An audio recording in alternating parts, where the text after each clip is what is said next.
Bienvenue sur DMG TV, les histoires mystiques. Tu es nouveau sur la page, n'oublie pas de t'abonner, de laisser un commentaire, de liker et de partager. Tu veux nous conter une histoire? Il y a un numéro à l'écran, un numéro WhatsApp. Envoie ton histoire au plus 237 655 81 90 17 et on va jouer ici sur YouTube ou sur Facebook ou sur TikTok. On poste tous les jours sur YouTube à 12h00, donc je t'invite à liker la vidéo, à commenter, à partager. Dis-moi d'où tu regardes la vidéo en commentaire, même si c'est la 5e, 10e fois que tu dis ça. Continue, voilà. Donc laissez un commentaire d'où vous regardez la vidéo et précisez les histoires qui vous ont marqué. Et donc, je vais vous demander d'encourager tout le monde. Encourager tout le monde, tout ce qui raconte là. Merci pour l'histoire telle, merci pour l'histoire numéro 8, merci pour l'histoire H3, vraiment bien raconté. Tu pouvais faire comme ça mieux. Conseil, donnez vos impressions en commentaire sans toutefois juger. Voilà. Donc, likons la vidéo s'il vous plaît. On passe à la première histoire. Bonjour DNG. J'espère que vous allez bien. De mon côté, ça va par la grâce de Dieu. Et comme j'avais dit, j'ai une petite histoire à raconter. Bien, qui s'est produite en Côte d'Ivoire, à Abidjan. C'est que c'était vers les années 2018-2019, par là. Bon, nous sommes dans un quartier. Nous étions dans un quartier, puisque je ne suis plus là. Nous étions dans un quartier de la ville d'Abidjan. Un quartier où presque tous ceux qui y habitaient se connaissaient. Les parents comme les enfants, puisque ils travaillaient tous presque dans la même entreprise. Donc ça faisait que c'était comme une famille. Et nous avons grandi tous là-bas. Donc ça faisait que les générations se connaissaient presque tout. Donc, à partir d'un moment, les jeunes, à partir de 18 ans, commencent à marcher avec les grands, tout ça, avec les plus âgés, tout ça. Donc, à un moment, on panachait plus que déjà, nous étions un peu tous grands. Et moi, par contre, lorsque je dors, j'ai l'habitude de faire des songes jour et nuit. J'ai l'habitude de faire des songes par-ci par-là, rêves par-ci par-là. Donc, ça m'embêtait un peu parfois, puisque parfois ce sont des cauchemars et qui se réalisent quand on explique à d'autres personnes après. Parfois aussi, ce sont des bons qui se réalisent. Donc, ça faisait que moi, ça m'embêtait. Ça faisait que des fois, même, je suis obligé de sortir pour aller peut-être prendre quelque chose, toujours à chaque fois pour boire au moins quelques trucs, quelques bières, et puis bon, dormir profondément. Le matin, je suis là. Donc, il y avait une famille dans notre quartier où il y avait une dame qui était, c'est pas cette praticienne, mais quoi, bien combien, mais quoi. Il y a des femmes qui s'habillent en blanc pour soigner des gens qui sont malades, des gens qui ont lancé des sorts et autres.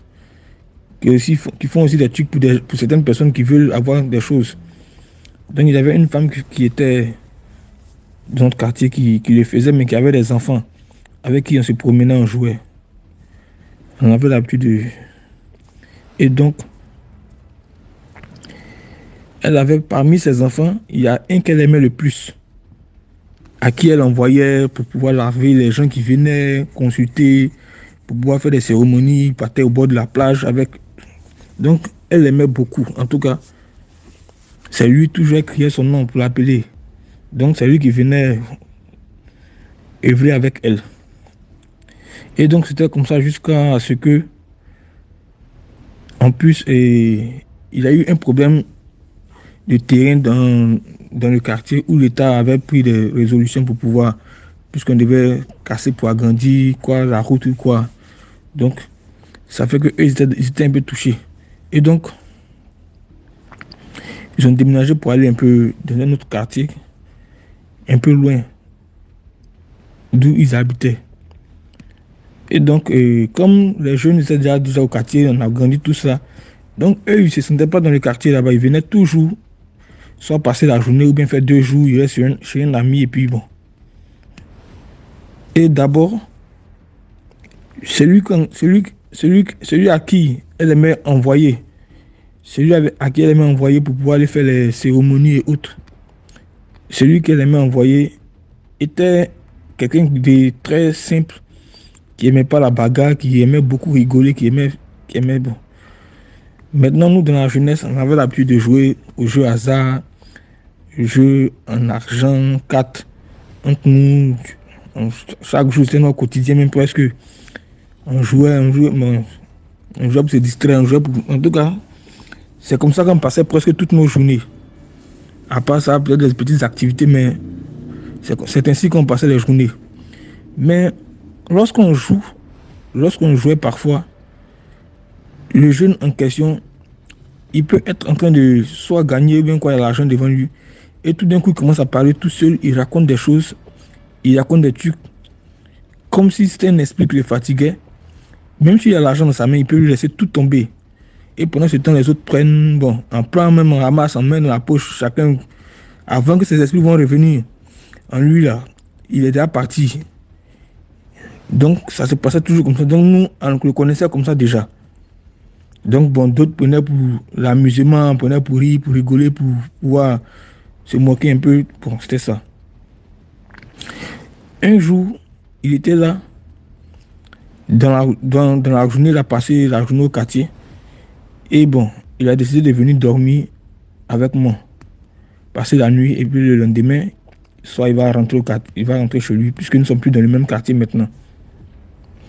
Et dans la nuit, pendant qu'il dormait, aux environs de 2 heures du matin, 1 heure, 2 heures du matin par là, il était en train de pleurer. Il pleurait, il pleurait, il pleurait. Il pleurait fortement même. Je voyais en train de pleurer, pleurer. Excusez-moi. Donc, ça m'a paru quand même bizarre qu'il est en train de pleurer. Il dit, mais il pleure pourquoi? Qu'est-ce qui se passe réellement? Parce qu'il a senti une souffrance au fond de lui. Donc, il dit, bon, comme c'est comme ça, il n'y a pas de problème. Il regardait tout juste. Il avait une petite Bible là, que je me promenais très souvent avec, l'Ancien Testament. Et puis, il a commencé à lire des psaumes. Il a commencé à prier. J'ai commencé à prier. Et quand il a commencé à prier, quelques temps après, il s'est endormi tout simplement, calmement, sans plus parler. Et quelques temps après, 30 minutes à 15 minutes après, j'ai vu sa mère dans la maison. Elle est rentrée dans la maison. Donc, lorsqu'elle est rentrée, ça m'a effrayé. Il dit, mais toi, tu fais quoi ici? Elle me dit, elle est venue chercher son fils. Elle est venue chercher son fils. Donc, en même temps qu'elle a commencé à prier net, elle dit, non, c'est bon. C'est bon qu'elle n'a pas affaire à moi, qu'elle est venue chercher juste son fils. Dès qu'elle prononce le nom de Jésus net, elle recule. Dès qu'elle prononce, jusqu'à elle est venue se mettre devant la porte, elle est sortie, mais elle est venue se mettre devant la porte. Et devant la porte, elle attendait toujours. Donc je continue à prier encore. Elle a pris la route en se dirigeant du côté de la mer. Et elle est partie. Et lorsqu'elle est partie, après ça, moi, je devais prendre mon départ pour un voyage pour l'Europe, donc je suis venu. Mais expliquer ce problème à mon ami, que ce n'est pas un problème truc, qu'il y a un problème là, voici le problème. J'ai expliqué ça à l'un de mes amis, parce que si j'expliquais ça au quartier, ça pourrait devenir autre chose, puisque c'est une histoire de famille, c'est un peu compliqué. Donc je suis venu ici, et quelques semaines après, j'ai demandé après lui, pour avoir ses nouvelles, comment il va. Mon ami m'a fait comprendre qu'il est devenu fou. Il ne raisonne plus, il marche, il se déshabille seul, il parle seul dans la rue. Il parle seul, il ne raisonne plus. Qu'il parle seul, il se promène nu. Mais il quitte de chez lui là-bas, dans la nuit, jusqu'à arriver dans le quartier où nous sommes. Mais lorsqu'il marche, personne ne peut l'arrêter. Lorsqu'il quitte dans la nuit, il va seul, il revient seul.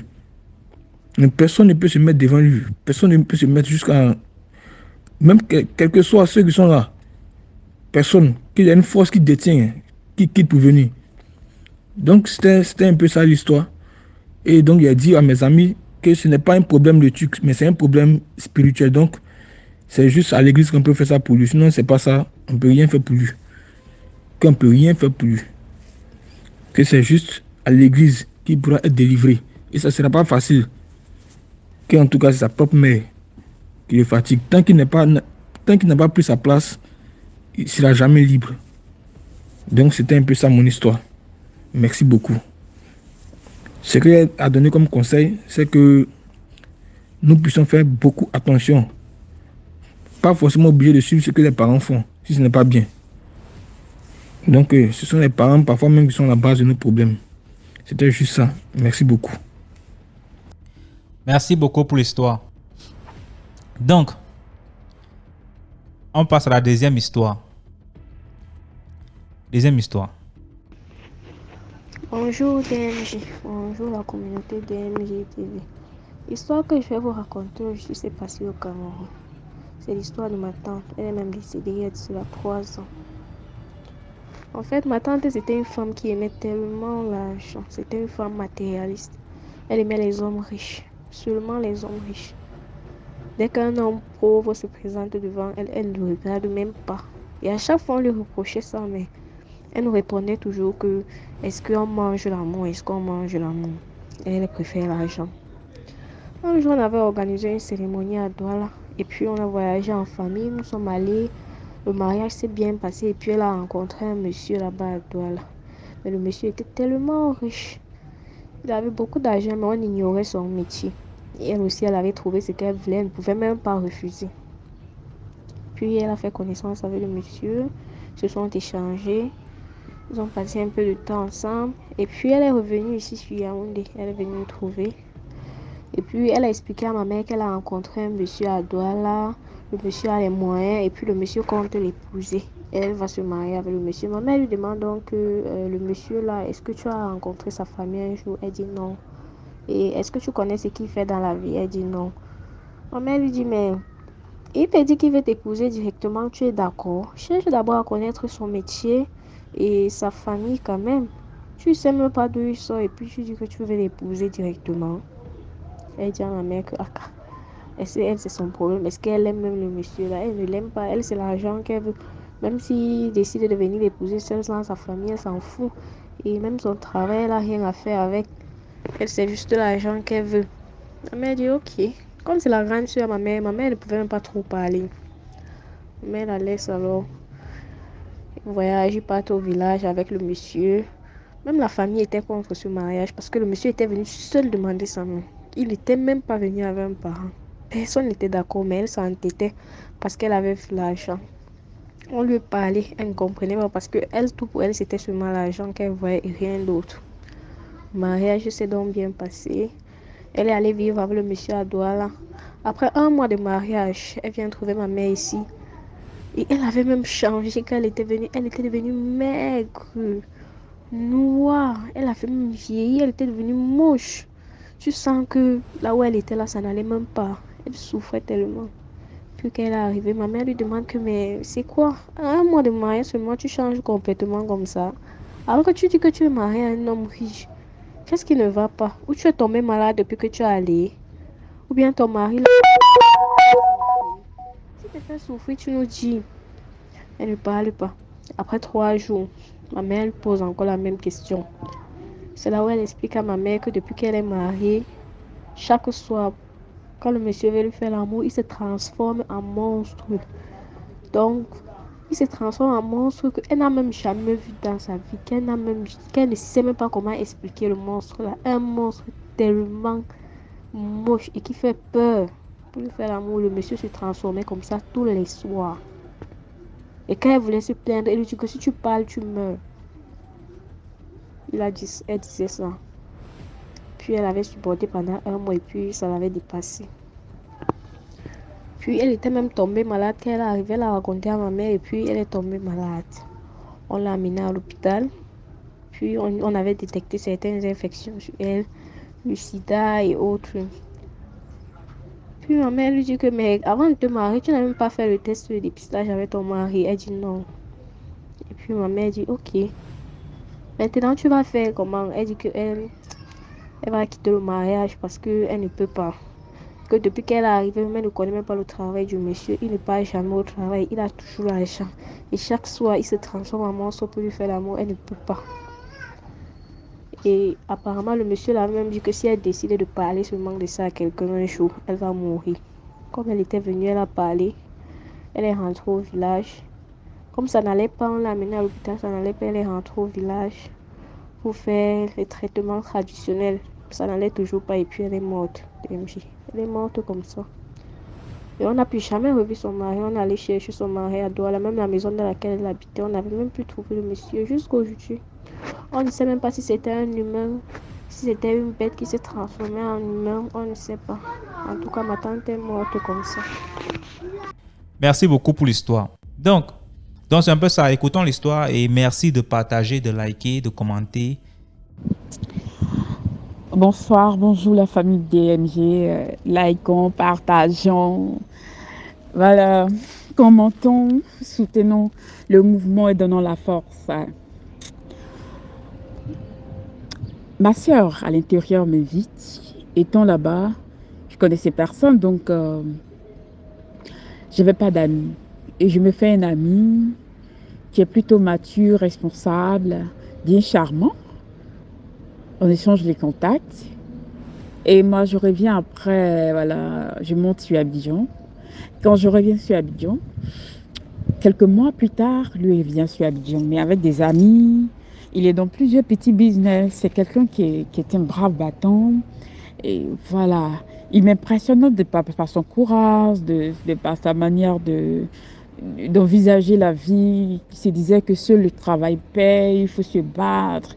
Et il m'expliquait sa vie, sa galère, sa souffrance, qu'il s'est fait lui seul. Sa famille n'était pas à ses côtés, il était orphelin. Alors je l'admirais plus.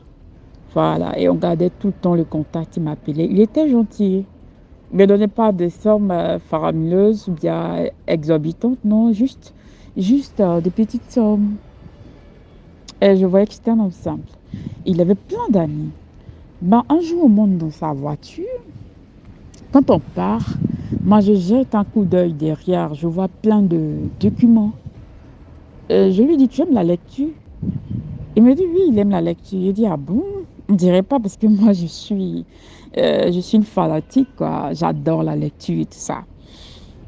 Il me dit, non, lui, il aime la lecture. Ah, j'ai dit, pour quelqu'un qui aime la lecture, quand même, ben, toi, donc, avant, on sent que tu as fait peut-être une série C ou D, parce que nous, les littéraires, quand même, voilà. Bref. On arrive, ils avaient pris toute une villa, et il m'a fait entrer dans sa chambre pour l'attendre, papoter. Le gars n'était pas sexe, non, c'était pas un gars qui tu sais qu'il est oh là là, non, non, il était très posé, donc voilà. On rentre dans la chambre, vient me trouver, on échange, parle des perspectives de la vie, de ses projets, de tout et de rien. Il me parle de sa fille. Il avait une fille qu'il aimait très, très, très fort. Et je pense qu'il avait 2 enfants, un garçon, une fille, mais il aimait sa fille parce qu'il dit que tout le monde dit que sa fille lui ressemble. Sa fille est belle, sa fille, elle est chic et tout ça. C'était la photocopie de son père. Alors, quand il me montrait la photo, effectivement, la petite, elle ressemblait karma à son père. C'est-à-dire, c'était le genre de papa qui ne peut pas faire 1 heure sans parler de sa fille. Quand il voit quelque chose, il va acheter. Quand il ressort m'acheter quelque chose à manger, je reste seule dans la chambre. Ben, mes yeux se promènent un peu de loin et mon esprit me dit ouvre son placard. Et nous les femmes, les gens me disent ouvre son placard. Je me lève, j'ouvre son placard, je vois une tenue mystérieuse avec des livres de la Rose-Croix. Quand je me retourne vers le lit, je vois un autre petit carton, il y a plein de livres de la Rose-Croix. Je dis à quoi? Qu'est-ce que c'est? Mais qu'est-ce qu'il y a? Dans quoi je suis tombée là? Quand il vient, je fais comme si de rien n'était. Et puis je lui ai dit, tu aimes beaucoup la lecture, donne-moi quelques livres, moi je vais lire un peu, mais montre-moi le genre de livre que tu aimes lire, s'il te plaît.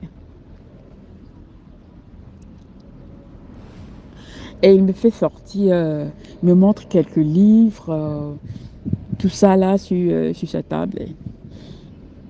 Je lui ai dit, ah ok, il ne voulait pas me montrer d'autres livres, donc on se laisse. Des mois plus tard, il revient encore sur Abidjan. Quand il revient sur Abidjan, il me ramène toujours là dans son coin avec ses amis en groupe. Il ne me parle pas de sexe, on est amis, on mange, on bavarde, on papote quoi. Et cette fois-ci, il me dit que, ah, Candide, oh là là, je ne voulais pas dire mon nom. Il me dit, ah non, mais je sens que tu es particulière et je voulais m'ouvrir à toi, en fait. Je dis, je t'écoute, t'inquiète, tu peux parler. Il me dit, ah, moi, quand j'avais des problèmes, à un moment, je suis entrée dans un groupe. Hein. Je dis, quel groupe? Il me dit, non, j'ai été cooptée, c'est une fraternité. Je lui ai dit, ah, une fraternité. Il dit oui. Je lui ai dit, une fraternité. Il dit oui. J'ai dit, une fraternité comme la Rose-Croix. Il me dit, oui, comme la Rose-Croix. Mais ne pense pas que c'est ce que les gens te disent. Non, tu ne peux pas croire ce que les gens te disent. J'ai dit, moi, les gens m'ont dit quoi pour que je crois? Que toi, tu es entré là-bas, est-ce que tu sais dans quoi tu rentres? Que tu es comme un ami, un frère qui m'aime beaucoup et que j'aime énormément, quel que soit ton problème, et ça peut arriver à tout le monde, ne rentre pas pour t'engager dans ce genre de choses. Parce qu'ils vont te demander des choses que tu ne pourras pas accepter. Et ta vie va en partir. Il me dit non, de ne pas penser. Je dis, ah, mais donc, tu me parlais être un homme débrouillard, un chercheur, quelqu'un qui sait se battre et tout ça, alors que tu étais entré dans une fraternité. Donc, c'était un leurre. Tu ne te bats pas, tu n'es pas un chercheur. Il dit non, c'est pas ça, mais au-delà de ça, il a construit des écoles, il est actionnaire dans des petites entreprises, il fait ses business, c'est un grouilleur. Et il me donne un livre. Je dis, c'est quoi? Il me dit, non, garde-le, c'est un livre de la Rose-Croix. Il dit, moi, je ne peux pas le garder. Il dit, non, garde-le, c'est pour toi. Au moins, tu pourras lire, savoir ce que c'est. Et c'est comme s'il entendait dans mes oreilles, dans mon esprit. J'ai dit, ce livre-là, moi, arrivé sur la route, je le jette. Il me dit, non, ne le jette pas, le livre. Il me dit, on ne jette pas le livre, on ne le brûle pas. J'ai dit, on fait quoi? Il dit, on donne. J'ai dit, ok, il a compris. Donc, on se perd encore de vue. On va dire 3 ou 4 mois encore qu'il part. Quand il revient, il est amaigri. Il est devenu bizarre. C'est plus le même mec. J'ai dit, mais qu'est-ce que tu as? Il me dit, non, ça va. Seulement qu'il ne se sentait pas bien. Il est en train de me cacher des choses. Je lui ai dit, je t'avais prévenu. Parlons de la Rose-Croix. Je t'avais prévenu. Moi, j'ai beaucoup de contacts qui sont dans des loges. Et je sais que la Rose-Croix, c'est délicat. C'est délicat. Donc, si tu es rentré là-dedans, je te dis, après, ils vont te demander ta famille, tu ne croyais pas, ou c'est toi qui vont prendre. Il dit, non, comme dit, il y a un problème. Ma fille que je te parlais là, elle est décédée. Elle est décédée. Elle est décédée comment? Il pleure. Il pleure. Vous voyez quelqu'un qui pleure et puis qui se reproche quelque chose, qui pleure avec amertume, qui pleure, il se jette dans ma poitrine, il pleure. Je lui ai dit, tu as donné ta fille. Il me dit, non, c'est sa mère qui l'a tuée en sorcellerie. Il dit, non, tu as donné ta fille. Tu as donné ta fille. Tu as donné ta fille, ta lumière, celle qui allait te soutenir quand tu allais devenir vieux, celle qui allait laver ton dos, tu lui as donné. Il dit, Candide, oui, j'ai fait ça. Il dit, tu as fait ça? Il dit, oui. Il dit, ok. J'ai compris. Ben là, tout de suite, je ne lui dis pas que moi, je me retire de lui. Hein. Non. Je ne lui dis pas que je me retire de lui, non. Après, il essaie de me faire comprendre que ça va. Mais le gars, il est entre la folie, la maladie, la mort et la vie. Après, j'ai coupé les liens avec lui, carrément. Je l'ai bloqué. Je ne sais pas s'il est en vie ou il n'est pas. Ben, la morale de l'histoire, c'est laquelle? Déjà, nous les femmes, il ne faut pas qu'on se presse d'avoir des rapports avec des inconnus qu'on rencontre. Même si ces inconnus nous semblent être presque parfaits ou notre genre, il faudrait qu'on prenne le temps. Parce que plus tu prends le temps, si c'est une bonne personne, tu sauras. Si c'est une mauvaise personne, elle va se dévoiler. Comprenez? Et puis de deux, quelles que soient nos difficultés qu'on a, si on doit demander, si on doit quémander, si on doit travailler fort, si on doit faire quelque chose qui est noble, il faut que nous le fassions pour avoir un peu de quoi manger, mais sans forcément aimer la grandeur. Alors, famille DMG, à très très bientôt. Merci. Et puis voilà, likons, partageons et puis soutenons le mouvement. Merci. On ne peut que te dire merci pour l'histoire. Ok, on passe à la 4e histoire. Encouragez tous les narrateurs, s'il vous plaît. Laissez des likes, commentez, partagez. Dites-nous d'où vous regardez la vidéo en commentaire. Et si vous aimez le concept, précisez aussi, ouais, j'aime le concept. C'est important. À force de lire des messages positifs, on ne produit que des trucs positifs. C'est pourquoi on a la force de produire. On se lâche même dans la production. On le fait pour la bonne cause. Donc, histoire numéro 4.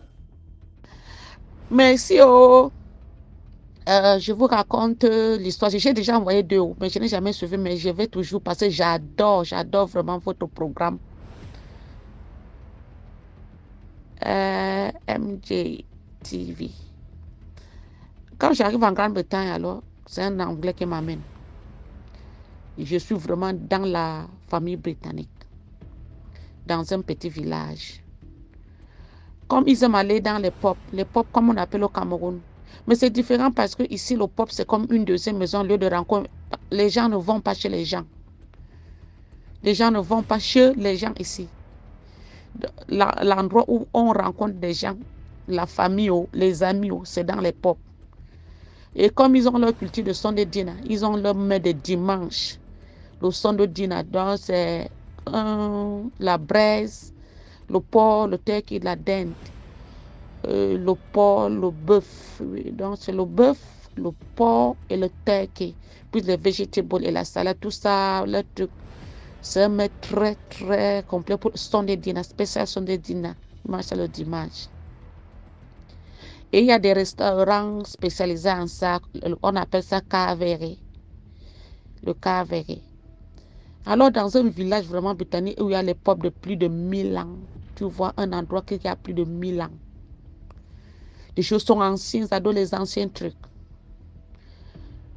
J'arrive là avec ma belle-mère et c'est un membre de la famille. Je vois un monsieur qui est assis là-bas de l'autre côté.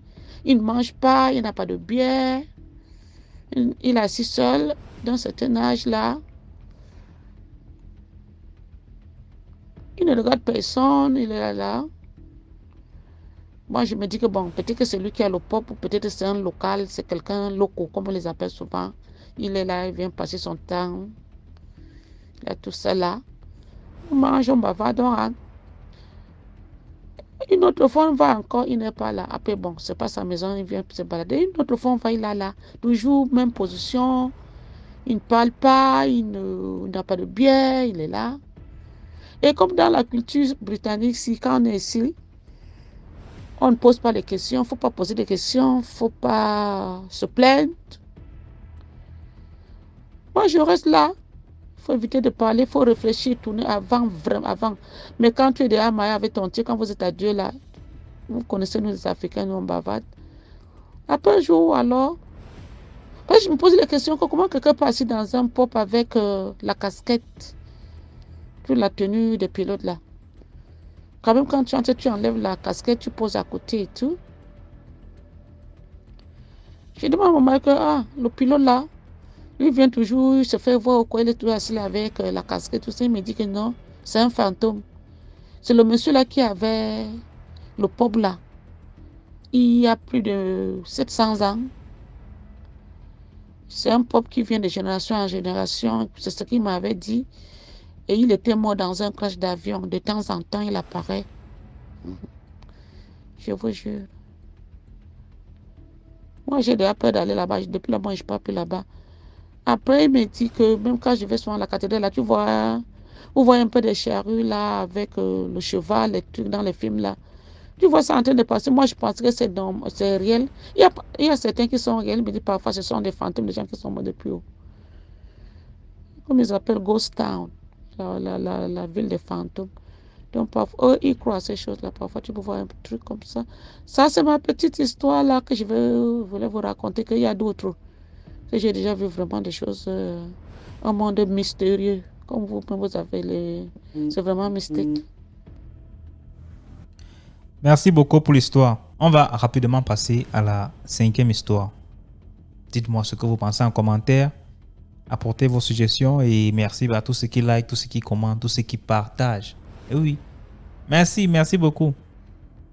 5e histoire. Bonjour, je reviens vous raconter une petite histoire, c'est Nadège.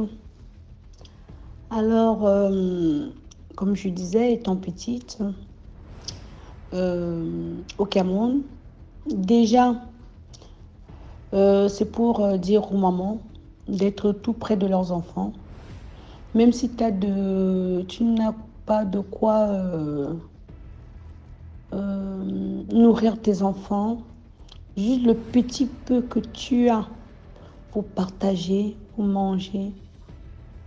Parce que moi, je vais dire par la grâce peut-être que l'ange de maman, de ma mère, quoi.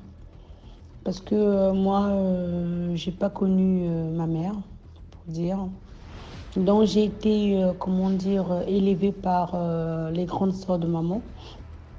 Les grandes sœurs, donc de gauche à droite, c'était comme ça parce que bon, pour eux, j'étais le seul souvenir de leur sœur. Donc il fait en sorte que je me baladais un peu de partout. Et je me rappelle une fois, parce qu'à chaque fois je pose souvent les questions à ma mère adoptive, je lui dis mais des fois c'est comme si c'était des rêves ou machin. Après je me dis non, peut-être que c'est pas des rêves.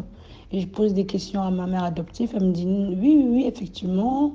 T'étais partie à tel endroit. Moi, j'avais voyagé. J'étais pour l'Espagne et tout. Parce que elle était secrétaire d'un grand type du Cameroun, ma mère adoptive. Donc, bref, je vais taire le nom. Alors, parce que c'est avec elle que j'y vais parce que c'est grâce à elle que je suis venue en France. Bon, bref. Alors, je me rappelle une fois, j'étais avec un cousin, on était chez une tante à moi, chez une tante à nous, parce que même le cousin là, c'était pas sa maman, on était tous en vacances là-bas, mais on n'était que tous les deux. Et ma tante, en fait, qui est aussi ma marraine, elle n'avait pas encore d'enfant, elle avait du mal à concevoir, grâce à Dieu, elle a eu 2 enfants après. Bon, bref, au moment-là, quand maman me raconte, en fait, et que je me souviens un peu, une fois, on était en train de jouer avec mon cousin, là, on était en train de jouer les petites boîtes de tomates et tout. Je préparais, machin, on faisait papa et maman, des trucs comme ça. Et je vois, il y avait une poubelle derrière la maison. Je vois un serpent. Moi, j'avais vu le serpent. Mon cousin qui court, il va ramasser. Et quand il ramasse le tuyau. Mais moi, j'ai bien vu le serpent. Parce que ça me rappelle, parce que apparemment, mon cousin, là, c'est depuis ce jour-là qu'il n'avait plus toute sa tête, jusqu'à présent. Il est un peu bizarre, ça veut dire qu'il reste un moment, il commence à... En fait, vous racontez des histoires et vous êtes là, vous racontez des histoires, il est à une autre planète, quoi. Il te raconte un truc 10 fois parce que c'est mes revenus, parce que à chaque fois, apparemment, quand on l'amène dans les trucs de prière ou voilà, il se fait, il commence à trembler, commence à parler, il y a des gens qui parlent sur lui, machin, des trucs comme ça. Et à chaque fois, on dit qu'il a un serpent.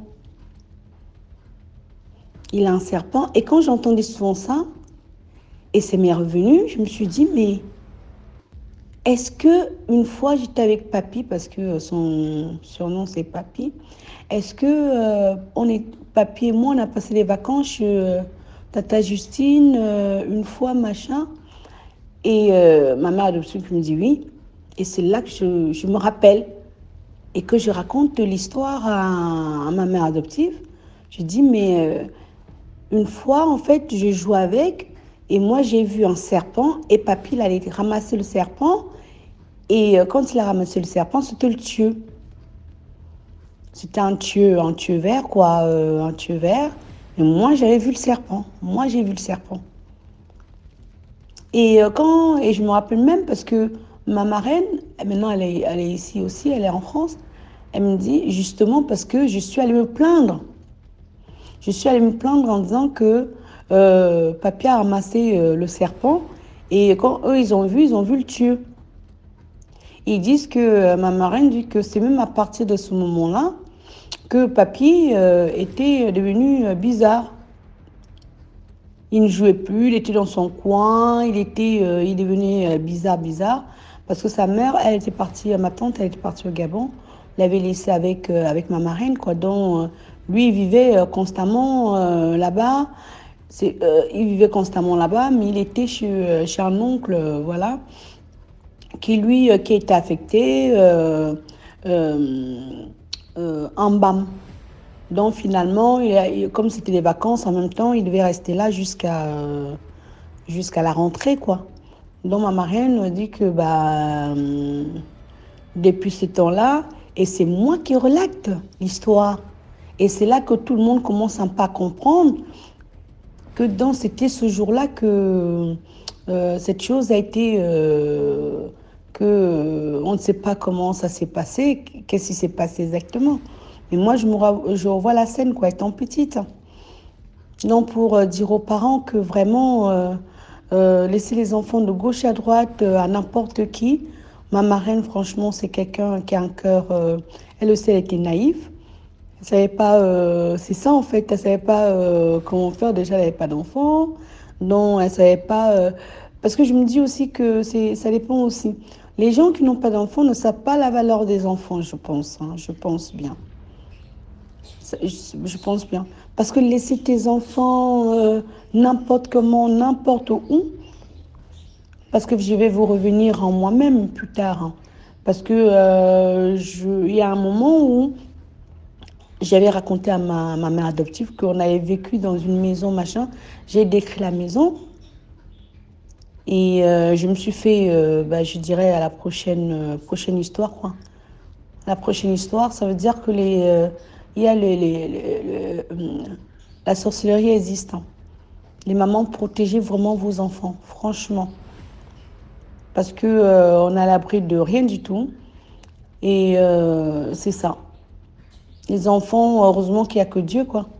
Il n'y a que Dieu qui les protège. Parce que moi, je prends l'exemple. Pourquoi moi j'ai vu le serpent et pourquoi lui, il n'a pas vu le serpent, il a vu le Dieu. Donc tout le monde est différent, tous les enfants sont différents.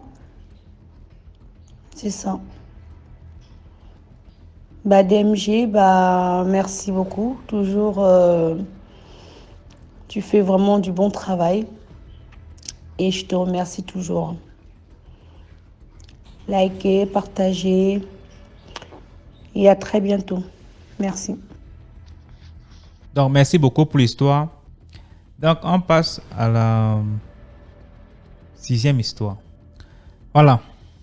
L'histoire-ci, j'ai hâte de vous raconter ça. Je viens de me souvenir de ça. Je devais vous raconter ça depuis. Il est bien plus que les autres histoires. Je ne sais pas quand ça va apparaître. Mais un jour. On dit que la vie appartient à ceux qui sont patients. Tout est possible. Il y a une grande autorité de la Guinée équatoriale très élevée qui aime manger. Son mets le plus préféré, c'est les intestins, donc le foie, la serviette, les intestins, la façon qu'on prépare ça, bien assaisonné, tout et tout. Pepper soup, on appelle. Et quand il épouse une de nos copines, il lui dit que ça, c'est son mets le plus préféré, personne d'autre ne doit le manger. Et lui-même est chargé d'aller souvent acheter, d'apporter ça à la maison. Donc, sa femme ne doit pas, notre personne ne doit pas s'inquiéter, aller acheter. Et ce n'est pas elle qui cuisine, c'est la cuisinière, une maman qui s'est préparée les mets africains. Pendant quelques années que notre personne est mariée avec cette autorité, c'est vraiment spécial. Quand mais il y a des assiettes, l'assiette spéciale que tu sais, ton mari, ton époux, personne d'autre ne doit mettre la main. Et un jour, comme on dit 99 jours pour le volant, un jour pour le patron, le monsieur devait voyager pour venir à mission en Europe. Il dit à sa femme que là où je vais là, il faut que je mange d'abord mon truc. Parce que les milieux que je vais là sont compliqués. Ça stick un peu, donc, puisqu'il y a toujours l'instinct de la femme. La femme a souvent l'instinct très fort. Et la dame, la cuisinière, était en vacances. Elle n'était pas là.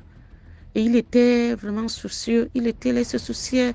Oh, je ne sais pas comment je vais faire pour manger ça. Alors notre copine répond à son mari que je peux bien cuisiner ça. J'ai vu comment elle fait ça. Les condiments et tout et tout.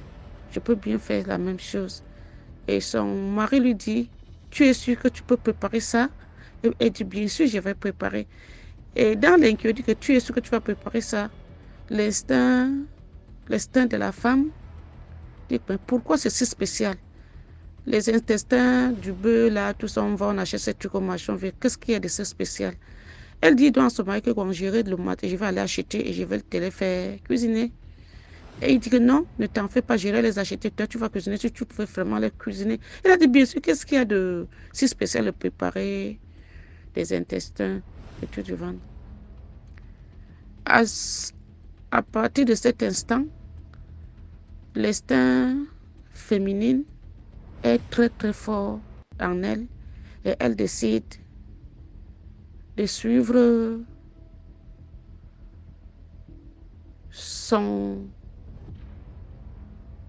mari là où il ira acheter les intestins, les tripes. Oui, on appelle ça les tripes. Ce sont les tripes.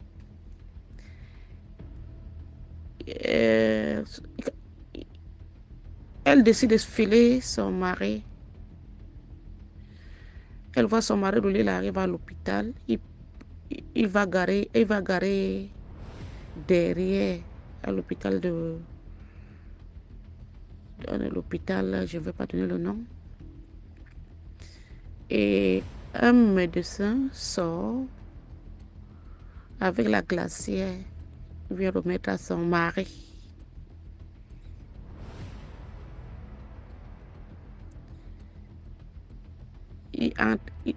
Il conduit, rentre à la maison avec la glacière.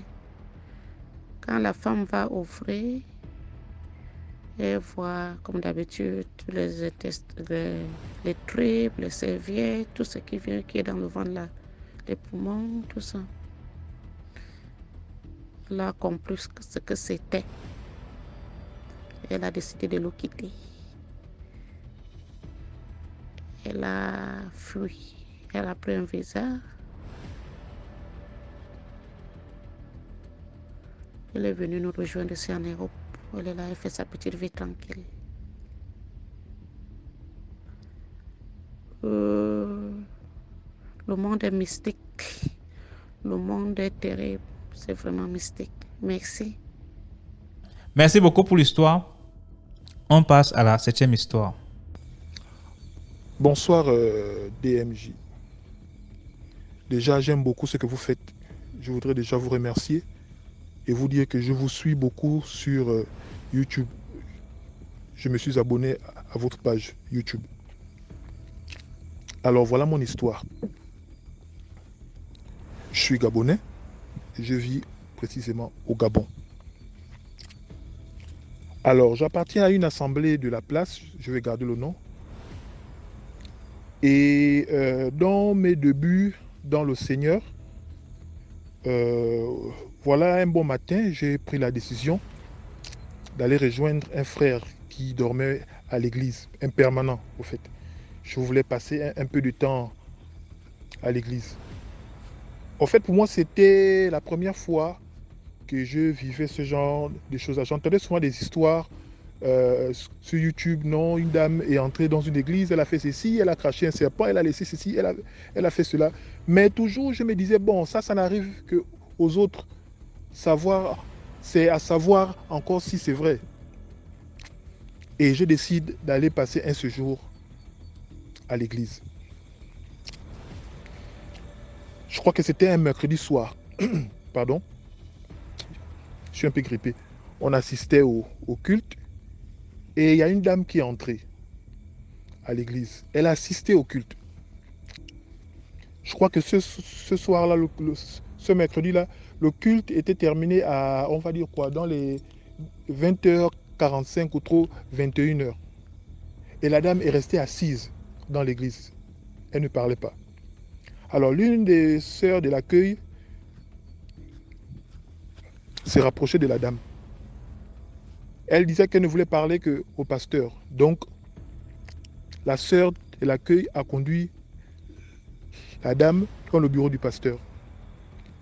Quelques minutes après, le pasteur a appelé le frère qui dormait à l'église.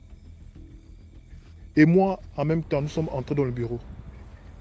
Il a posé la question à la dame. Madame, pourquoi vous ne pouvez pas entrer chez vous? Je crois que la dame disait au pasteur qu'elle ne peut pas entrer. Que si elle rentre, son mari va lui faire du mal. Donc elle demandait au pasteur si elle pouvait dormir à l'église. Mais le pasteur voulait en savoir un peu plus. Madame, pourquoi votre mari veut vous faire du mal? Vous ne trouvez pas que c'est mieux qu'on vous dépose et puis on essaie de voir un peu de quoi il s'agit? La dame ne répond pas. Vous habitez loin? Elle ne répond pas. Vous avez des soucis avec votre mari? La dame ne répond pas. C'est-à-dire qu'elle est assise dans le bureau en face du pasteur et nous sommes derrière, sur les côtés. Elle regarde au pasteur, mais elle ne dit rien. Après, le pasteur... Excusez-moi, je suis un peu bègue. Hein. Donc, le pasteur nous a dit, bon, ok, voici cette dame, elle a des problèmes avec son mari. Elle va dormir là, à l'église, et demain matin, vous lui faites prendre au taxi, elle va rentrer. Déjà, je trouvais ça un peu louche. Une dame à qui on pose des questions, elle ne répond pas. Je trouvais ça un peu louche. Le pasteur est sorti du bureau, il a démarré son véhicule, il est parti. Il nous a remis, je crois, quelques sous, 10 000 francs pour acheter à manger à la dame. La dame est sortie du bureau, elle s'est assise dans un coin de l'église. Et puis on était là, on discutait un peu avec nos frères, bon, est-ce qu'on achète à manger, tout. Pour moi, je n'avais pas encore vécu ce genre d'expérience-là, dormir à l'église, machin autre. C'était une première fois. On se rapproche de la dame. Madame, on vous prend quelque chose à manger? Elle dit non. J'ai déjà... Qu'est-ce que je vais même dire? Voilà. Elle nous a répondu non. J'ai déjà apporté à manger. Elle a fait sortir de son sac à main un plat, un tipoy. Je ne sais pas si on appelle ça comme ça. Un plat, voilà. Il y avait de la nourriture à l'intérieur. Nous, ça nous a surpris. C'est comme si la dame savait qu'elle devait dormir à l'église. En fait, elle s'était déjà préparée. On demande à la dame, on vous prend un peu d'eau à boire, une bouteille d'eau minérale. Elle fait sortir sa bouteille d'eau minérale du sac. Elle dit, j'ai déjà ma bouteille d'eau. On a dit, ok, d'accord. Nous sommes sortis avec le frère. On lui a laissé seul. Pendant qu'on tourne le dos pour ouvrir la porte de l'église, aller chez le boutiquier, à côté prendre un jus, histoire de mettre quelque chose dans le ventre avant de dormir. On se retourne, la dame se lève. Elle va s'asseoir sur l'estrade et elle s'apprête à manger. On se déplace, dit non, madame, désolé, on ne mange pas ici. Si vous voulez manger, mettez-vous à l'aise, il y a une salle à côté. Elle dit non, il faut que je mange là. On dit, madame, vous ne pouvez pas manger là. Non, il faut que je mange. On dit, madame, vous ne pouvez pas manger là. Ici, c'est le lieu où on invite les orateurs pour prêcher, on ne mange pas là. Ah, ok, d'accord. Elle s'est déplacée, elle a changé de place. On sort. Lorsqu'on sort, on se met à parler dehors. Et puis, il y a quelque chose qui attire votre attention. Je dis au frère, ah, frère, excuse-moi, mais moi, j'ai comme l'impression que depuis que la dame là est arrivée là, sincèrement, je me sens mal, en fait. Je me sens très mal. Et puis, pour mettre une parenthèse, moi, déjà, depuis mon jeune âge, au fait, j'ai des, on va dire quoi, des réactions. Au fait, mon corps réagit toujours lorsqu'il y a quelque chose anormal, que ce soit dans une maison ou bien quelque chose qui se manifeste dans le corps de quelqu'un. Mon corps réagit toujours. Il y a des signes. Et lorsque ces signes-là apparaissent au fond de moi, je sais déjà que là, il y a quelque chose qui ne va pas. Et automatiquement, je panique. Je ne sais pas, mais c'est depuis mon jeune âge. Et ça faisait longtemps que j'avais ressenti ça. Lorsque j'ai commencé à penser à cette dame-là, je commençais à avoir les mêmes sensations. J'ai dit, frère, excuse-moi, ce que je ressens en ce moment-là, la dame-là n'est pas claire. Il m'a dit, non, tu sais, la Bible est claire que nous sommes en Christ, toute âme forgée contre nous est nulle et sans effet. J'ai dit, mon frère, être chrétien, c'est pas être ma boule. Quand quelque chose ne va pas, il faut être très vigilant. C'était mes débuts dans le Seigneur, je ne connaissais pas encore la Bible. Donc pour moi, je mettais en garde le frère qui était trop zélé. On termine de faire ce qu'on avait à faire dehors. On rentre dans l'église. Quand on rentre dans l'église, elle part s'asseoir du côté des orateurs. Elle est assise. Elle met le ventilateur. Elle commence à dormir. Il y a un endroit où on installe les diacres, les anciens. Elle s'assoit là. Bon, le frère a voulu insister. J'ai dit non, laisse. Elle va dormir là. Comme dans le temple, il y a la douche. Il y a la porte de la douche juste sur le côté. J'ai dit au frère, bon, pendant que tu es dans le bureau en train de manger, moi je vais vite prendre une douche. Donc je vais prendre la douche.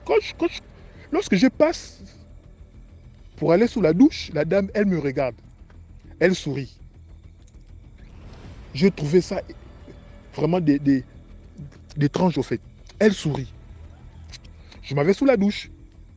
Mais je t'assure, DMG, pendant que je suis en train de me laver, je me lave au travers la porte.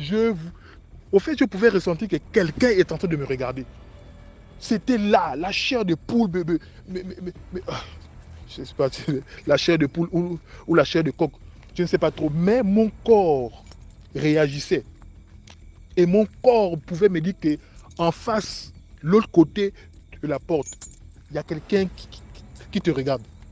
Et je pouvais ressentir ça. Je me suis lavé. Je ne peux même pas dire que j'ai vraiment pris une douche. En fait, je me suis baigné. J'ai juste versé l'eau au corps.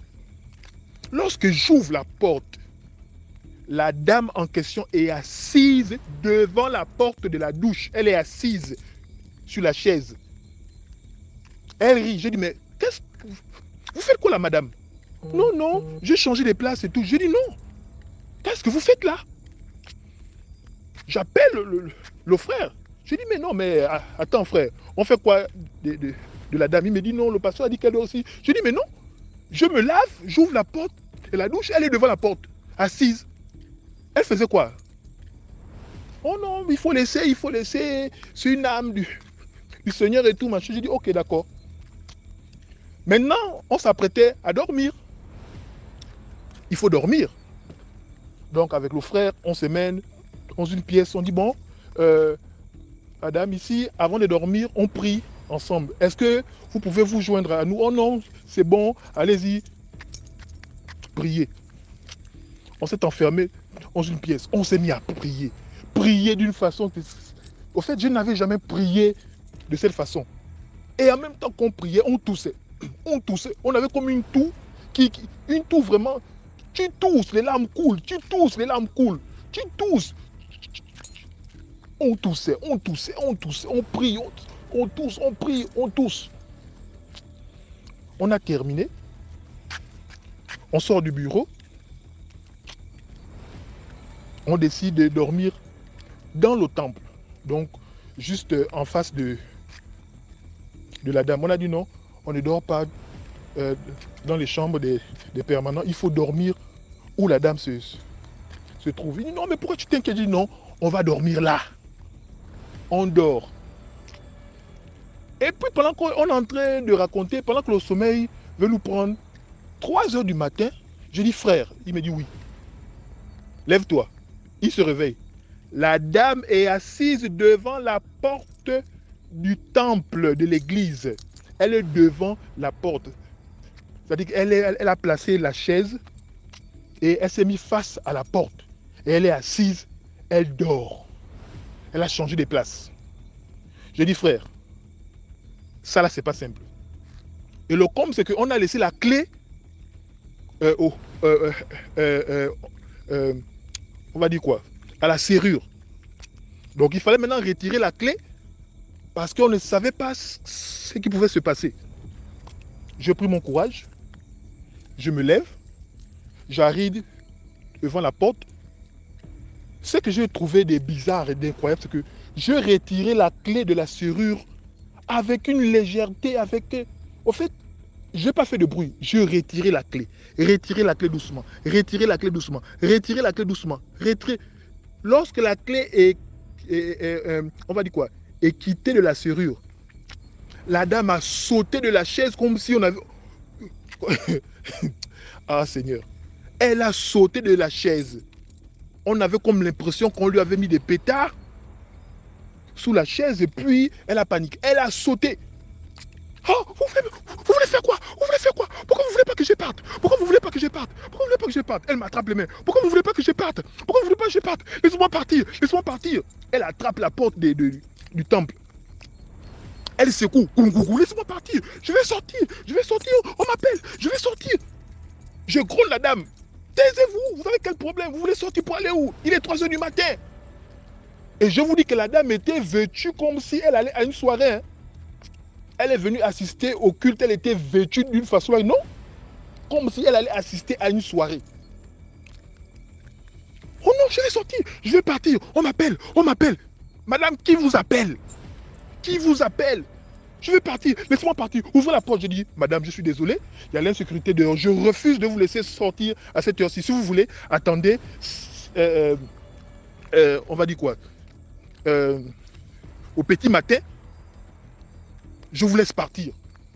Non, il faut que je parte. Pendant tout ce temps, le frère en question qui me disait que non, tu sais, nous n'avons pas à lutter contre le... Bref. Il est debout, il me regarde. Au fait, pour lui, il est stupéfait. Parce que c'est la première fois que ce genre de choses-là arrivaient. Elle m'a crié. On ne sait pas comment elle a fait pour ouvrir la porte. Elle a secoué la porte. Les portes à 2 battes là. Lorsque tu enlèves les crochets du bas et du haut, même si la porte, on va dire quoi, est fermée à clé, donc facilement, tu peux l'ouvrir. Donc elle a enlevé les 2 crochets, elle a ouvert les 2 battants. Elle est sortie, elle a couru, elle a pris son sac, elle a couru. On poursuit la dame, il est 3 heures du matin. Dans un quartier où il y a l'insécurité, on poursuit la dame.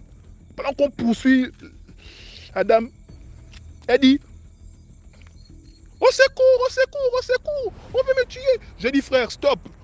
Il me dit, pourquoi? Elle peut se faire braquer comme ça, machine. Hein?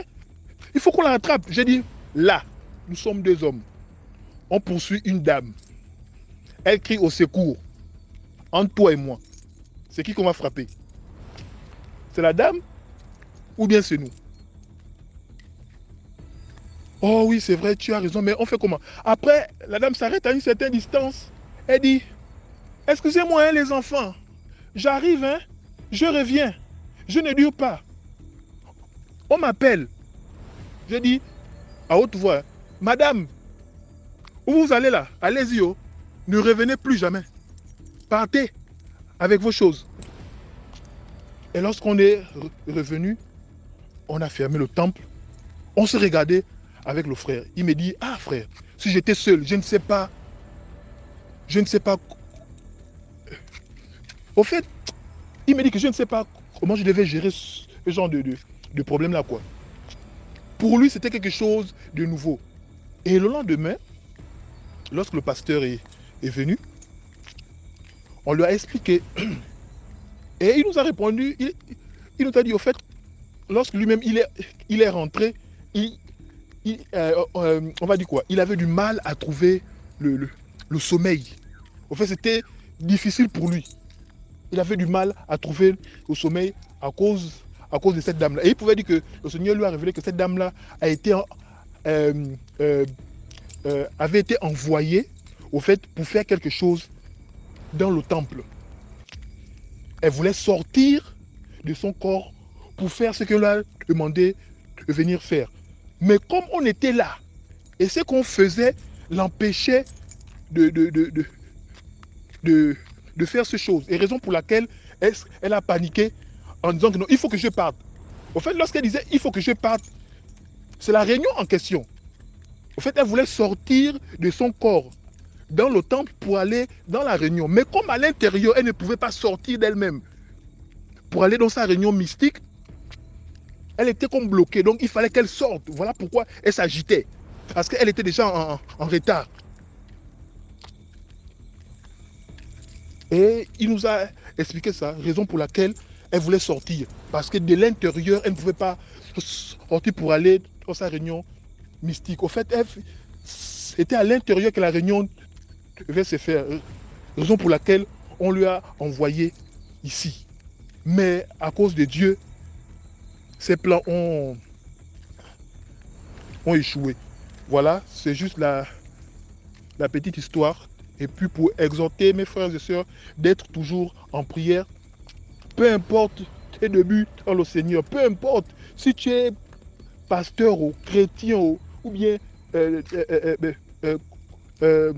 on m'appelle certaines personnes bébé converti, si tu pries avec foi, ce que Dieu cherche, c'est pas que tu aies 5 ans dans le Seigneur, 4 ans dans le Seigneur, 8 ans dans le... Non, la foi que tu dégages là peut déjà chasser un certain nombre d'esprits en fait. C'est juste cette exhortation que je voulais partager avec mes frères, l'expérience que j'ai eue il y a quelques années en arrière. Merci encore DMJ et bonne soirée. Merci beaucoup pour l'histoire. Et c'est là qu'on se sépare. Merci pour tout ce que vous faites pour la page, tous ceux qui commandent, même ceux qui viennent regarder sans liker là. Merci de laisser quand même une vue. Merci à ceux qui partagent, ceux qui commandent, ceux qui like. Voilà, on se prend demain 12 h pour une nouvelle vidéo. Et n'arrêtez pas de suivre Facebook, YouTube, TikTok pour les directs et tout et tout. Donc on est ensemble.